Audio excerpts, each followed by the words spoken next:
Hadirin jamaah Jumat rahimani wa rahimakumullah. Alhamdulillah, kita selalu senantiasa mengawali aktivitas kehidupan kita, khususnya ibadah kita, terlebih ibadah Jumat ini, dengan bersyukur pada Allah Subhanahu wa ta'ala bahwa kita masih diberikan oleh Allah kenikmatan berkehidupan yang diisi dengan nilai keislaman dan keimanan pada Allah Subhanahu wa ta'ala. Di saat berislam dan beriman itu begitu mahal didapati, terlebih pada era-era kini. Sehingga dulu Nabi SAW bahkan memberikan kabar bahwa bisa didapati satu masa saat sementara orang paginya beriman, sorenya bisa kufur. Yusbihu mu'mina wa yumsi kafira. Atau sebaliknya, sore masih beriman tapi ternyata paginya sudah kehilangan imannya. Yumsi mu'mina wa yusbihu kafira.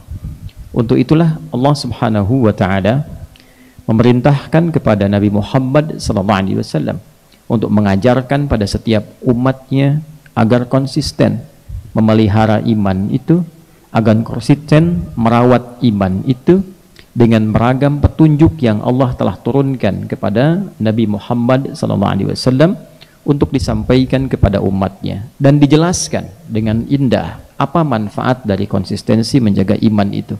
Di dunia mendapatkan apa, di akhirat meraih apa, sampai ketika kembali kepada Allah Subhanahu wa ta'ala. Walladzina amanu, dan orang-orang yang konsisten beriman itu, walam yalbisu imanahum bizulmin, dan dia tidak mencampur keimanannya dengan perbuatan yang menyimpang. Faulaika lahumul amnu wa hum muhtadun. Maka orang-orang itu cenderung akan ditanamkan rasa aman, tenang, damai pada jiwanya, dan diberikan oleh Allah petunjuk mengatasi beragam persoalan kehidupannya. Jadi di dunia, orang yang bisa konsisten menjaga iman itu oleh Allah dijaga keadaan diri dan hatinya untuk selalu tenang menyikapi berbagai situasi, dan diberikan petunjuk terbaik untuk mengatasi berbagai persoalan kehidupan. Itu dunia. Jadi bila menjadi pebisnis yang beriman dan konsisten menjaga iman, Allah berikan ketenangan pada jiwa dan dibimbing mengatasi persoalan di dunia bisnisnya agar sukses dan meraih keberkahan. Demikian di birokrasi, demikian untuk pengajar, pembelajar, para ustadz dan lain-lain seterusnya. Hingga saat ia kembali pada Allah Subhanahu wa ta'ala, bahkan diantarkan pun oleh malaikat dan disambut ke surganya, itu ternyata pertama dengan kalimat iman. Wabashshiril ladzina amanu wa 'amilus shalihat anna lahum jannatin tajri min tahtihal anhar. Allah perintahkan pada Nabi Muhammad SAW untuk memberikan kabar gembira. Berikan kabar gembira pada siapa? Pada orang-orang yang konsisten menjaga imannya dan dia buktikan dengan mengerjakan beragam amal soleh saat di dunia. Itulah yang mengantarkan ia untuk menempati beragam jenis surga sesuai dengan level iman dan ragam amal soleh yang menyertai ia saat di dunia. Jadi orang beriman di dunia itu tenang, nyaman hidupnya, sukses. Di akhiratnya dengan iman yang ia jaga itu bisa mengantarkan ia ke beragam surga yang telah Allah siapkan sesuai konsistensi iman dan wujud amal soleh yang memancar dari keimanan itu. Hadirin sekalian, di antara penjagaan iman itu akumulasi ragamnya disebut dengan setidaknya satu kata dalam Al-Quran, yaitu takwa. Pancaran takwa itu adalah amal-amal soleh. Untuk itulah seringkali kita dapatkan dalam Al-Quran kalimat iman bersanding dengan takwa. Kita telah menyelesaikan kemarin puasa Ramadan. Panggilan puasa Ramadan dengan iman, akhirnya ditutup dengan takwa. Ya ayyuhalladzina amanu kutiba alaikumus siyam kama kutiba alal ladzina min qablikum la'allakum tattaqun. Demikian salat. Bahkan panggilan Jumat saat ini dengan kalimat iman. Ya ayyuhalladzina amanu idza nudiya lis-salati min yaumil jumu'ah, dan salat masuk dalam rangkaian iman dan takwa. Dzalikal kitabu la raiba fi hudal lil muttaqin. Siapa orang takwa dimaksud? Alladzina yu'minuna bil ghaibi wa yuqimunas shalah. Bahkan wasiat takwa seringkali mengutip Ali Imran ayat 102. Ya ayyuhalladzina amanuttaqullaha haqqa tuqatih. Hai seluruh yang telah menyatakan beriman pada Allah, jaga imanmu dengan cara meningkatkan takwamu kepada Allah Subhanahu wa taala dengan cara yang benar. Di antara implementasi penjagaan iman itu dan wujud takwa itu bentuknya amal soleh. Maka orang yang mengaku beriman diberikan kesempatan 24 jam sehari dalam hidup, tapi tidak menunjukkan dengan kesempatan itu penjagaan iman dan amal soleh, disebut dia orang yang rugi. Quran surah 103, wal asr innal insana lafi khusr illa alladhina amanu wa amilus salihat. Di antara amal soleh itu ada yang sifatnya ritual, sholat, puasa, interaksi dengan Al-Quran, mengatur hubungan kita langsung dengan Allah Subhanahu wa ta'ala. Di antara amal soleh itu, pembuktian iman itu ada yang Allah berikan kepada kita bentuknya ibadah sosial, perhatian dengan kolega, ketaatan pada orang tua, hubungan yang baik dengan pasangan hidup, kebaikan yang diberikan pada anak-anak, sampai perhatian kepada golongan-golongan yang berkehidupan dengan kita, khususnya umat-umat Islam yang hadir di sekitaran kita. Bahkan disifati di Quran surah Al-Fatah di ayat yang terakhir itu, bahwa ciri khas umat Nabi Muhammad itu saling mengasihi, menyayangi, memberikan perhatian antar sesamanya. Muhammadur Rasulullah walladzina ma'ahu asyidda'u 'alal kuffar ruhama'u bainahum. Ciri umat Nabi Muhammad itu tegas pada segala hal yang bersifat menyimpang sehingga mengganggu dalam konteks berkehidupan yang tenang dan damai, dan saat yang bersamaan ruhama'u bainahum, saling menyayangi, memperhatikan dan mengasihi antar mereka. Hadirin sekalian, dalam konteks mengasihi, menyayangi ini Allah tidak berikan batas. Tidak sekedar kita tinggal di Indonesia hanya menyayangi umat Islam yang di Indonesia, tidak. Kita tinggal bahkan misalnya di Jawa hanya menyayangi yang di Jawa, tidak. Anda tinggal di Jawa, maka sayangi pula siapapun yang hadir di sekitaran kita. Baik itu di Jawa, di Sumatera, di Aceh, Sabang sampai Merauke dan batas lintas negara.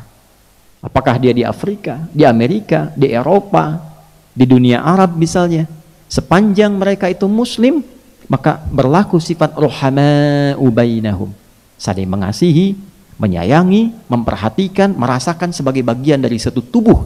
Bahkan dalam bagian hadis Nabi dengan sifat imannya mengatakan, al-mu'minu lil mu'mini kal bunyani yashuddu ba'duhu ba'dan. Orang yang masih punya iman itu dengan pemilik iman yang lainnya itu saling perhatiannya bagaikan satu tubuh, yang saling menguatkan satu dengan yang lainnya. Idza ishtaka minhu udhun, kalau satu itu terasa sakit, yang lain terasa. Dicubit jari, terasanya ke semua bagian tubuh. Itulah analogi orang-orang yang terikat dengan keimanan. Yang tercubit di Aceh, kita pun merasa di sini. Diuji di Luwu dengan banjir, kita merasa apa yang bisa kita berikan untuk saudara-saudari kita. Anda bayangkan, dengan non-muslim saja yang baik kita diminta bersikap baik, menghormati, berkasih sayang, menyayangi, rahmatan lil alamin. Maka bagaimana dengan orang-orang yang satu iman? Maka perhatiannya lebih daripada itu. Kepada non-muslim saja dilarang kita menyakiti, dilarang mencela, merendahkan. Ya, apalagi pada orang-orang yang menyatakan beriman. Maka ketika Palestina ditampilkan dalam suasana kekinian, bahkan bisa diakses, terlihat langsung live keadaannya. Dalam kondisi sekarang dengan percepatan digital, kita bisa lihat baik di YouTube, di Instagram, di berita-berita, sampai kepada kita ada situasi yang tidak ideal. Ada kejadian di luar batas bahkan nalar kemanusiaan. Cukup menjadi manusia, kita bisa menyadari bahwa ada penyimpangan yang terjadi. Karena itu bukan sekedar orang Islam, non-muslim pun melihat ini ada sesuatu yang menyimpang dari nilai kemanusiaan. Bersuara di sekitaran negeri, seantero dunia berkata bahwa ini ada pembantaian, ini ada tindakan-tindakan yang melanggar nilai-nilai kemanusiaan. Bahkan saat disidangkan pun di Belanda dalam Mahkamah Internasional untuk Hak Asasi Manusia, dan terbukti ada penyimpangan-penyimpangan pada nilai kemanusiaan. dan ditampakkan di hadapan pandangan kita. Cukup menjadi manusia untuk bisa menyadari bahwa terjadi kekeliruan yang sangat fatal. Maka bagaimana dengan kita yang mengatakan beriman? Seharusnya nilai keimanan kita al-imaniyah tafuqu 'alal qadril insaniyah. Nilai keimanan kita itu harus melampaui bahkan batas-batas nilai kemanusiaan yang melekat pada diri kita. Karena iman itulah yang menggerakkan sifat kemanusiaan kita untuk menampilkan nilai kepatuhan terhadap Allah Subhanahu wa ta'ala. Untuk itulah kemudian Allah hadirkan, berikan penjelasan kepada kita tentang pentingnya Palestina. Bagaimana para nabi itu memiliki sejarah dengan Palestina. Nabi Ibrahim berkehidupan di Palestina. Nabi Musa berhijrah arahnya ke Palestina.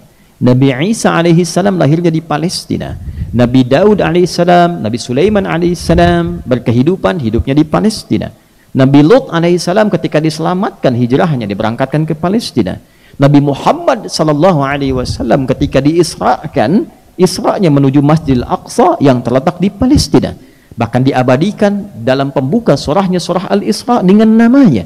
Di ayat pertama disebutkan subhanalladzi asra bi'abdihi laila minal masjidil haram ilal masjidil aqsa alladzi barakna hawlahu linuriyahu min ayatina innahu huwas samiul basir.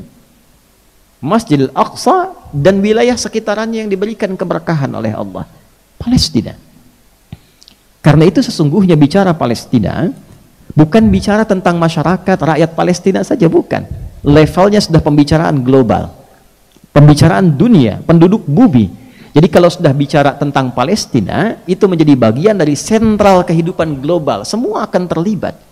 Bukan hanya masalah orang Palestina saja, bukan hanya masalah pendudukan saja. Ketika ada isu Palestina, otomatis semua bagian masyarakat bumi akan tergerak, karena sejak dulu itu menjadi bagian dari sentral kehidupan dunia.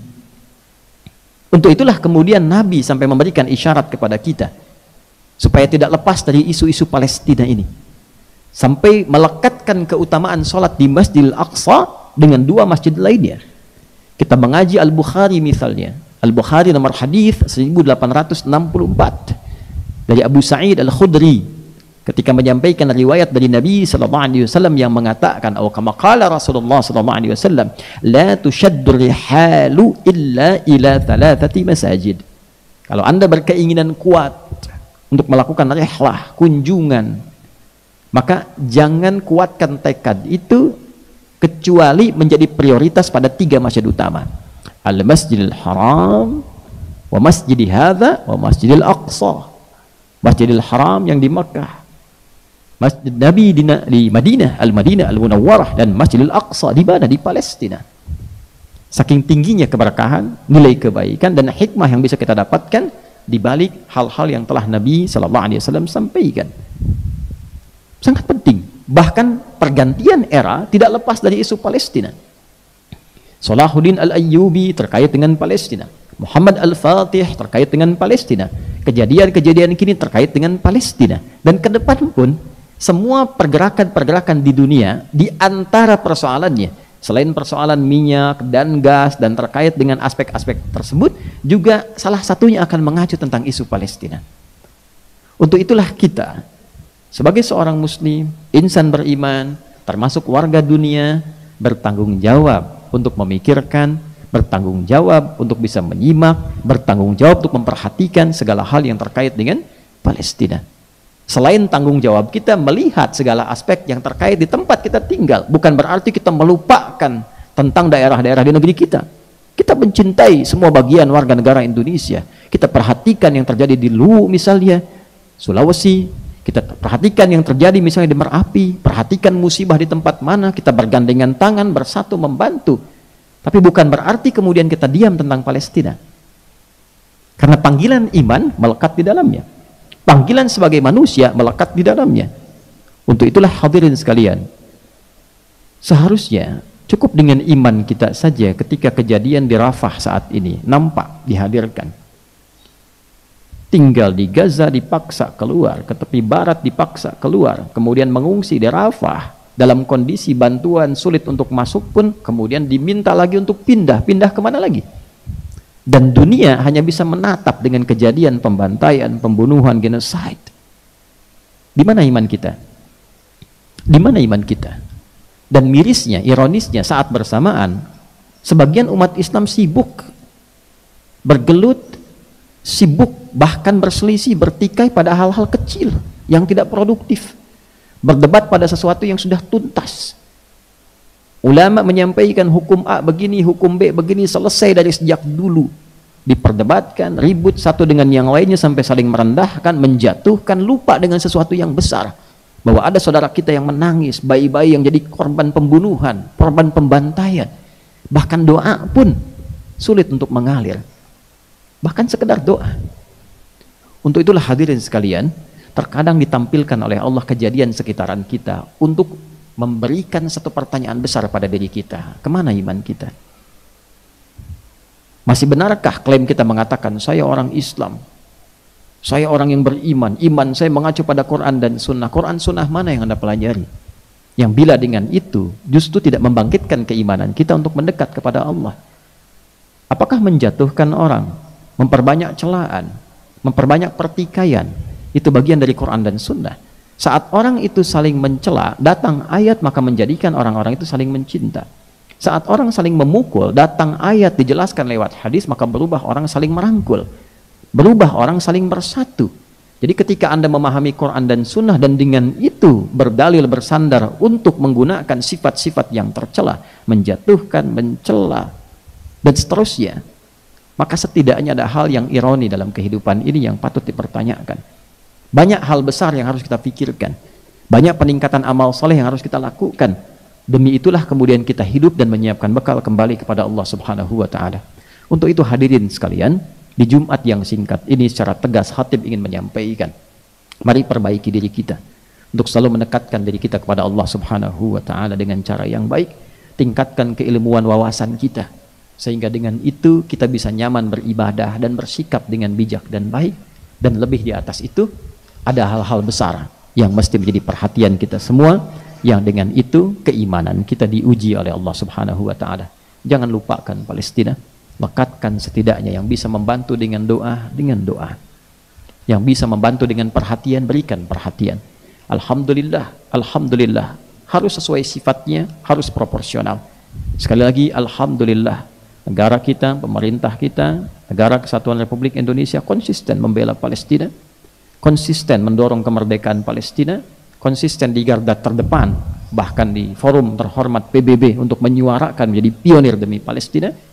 Dan itu hal yang sangat positif dan baik. Untuk itu kita doakan terus supaya nilai-nilai kebaikan itu terlaksana dengan sifat-sifat yang baik, tentu dengan sifat-sifat yang proporsional, yang tidak melanggar nilai-nilai konstitusi, ketaatan, yang justru dengan itu menjadi kontraproduktif untuk kita semua. Semoga Allah menyayangi kita, memberkahi kita, dan satu saat semoga amal baik kita, setidaknya doa kita, menjadi saksi yang meringankan kita di hari kiamat ketika kita ditanya saat saudaramu dibantai, saudaramu disiksa, saudaramu dibunuh di Palestina, apa yang kau lakukan dengan bagian tubuhmu? Mudah-mudahan setidaknya bagian tubuh kita bisa bersaksi bahwa kita pernah berdoa, kita pernah mengalirkan air mata, kita pernah memberikan perhatian, yang mudah-mudahan dengan itu ampunan Allah diturunkan kepada kita yang meringankan hisab kita saat kembali kepadanya. Barakallahu li wa lakum fil Qur'anil azim wa nafa'ani wa iyyakum bima fihi minal ayati wa dzikril hakim wa taqabbala minni wa minkum tilawatahu innahu huwas samiul alim. Ud'u Allah yastajib lakum jami'an.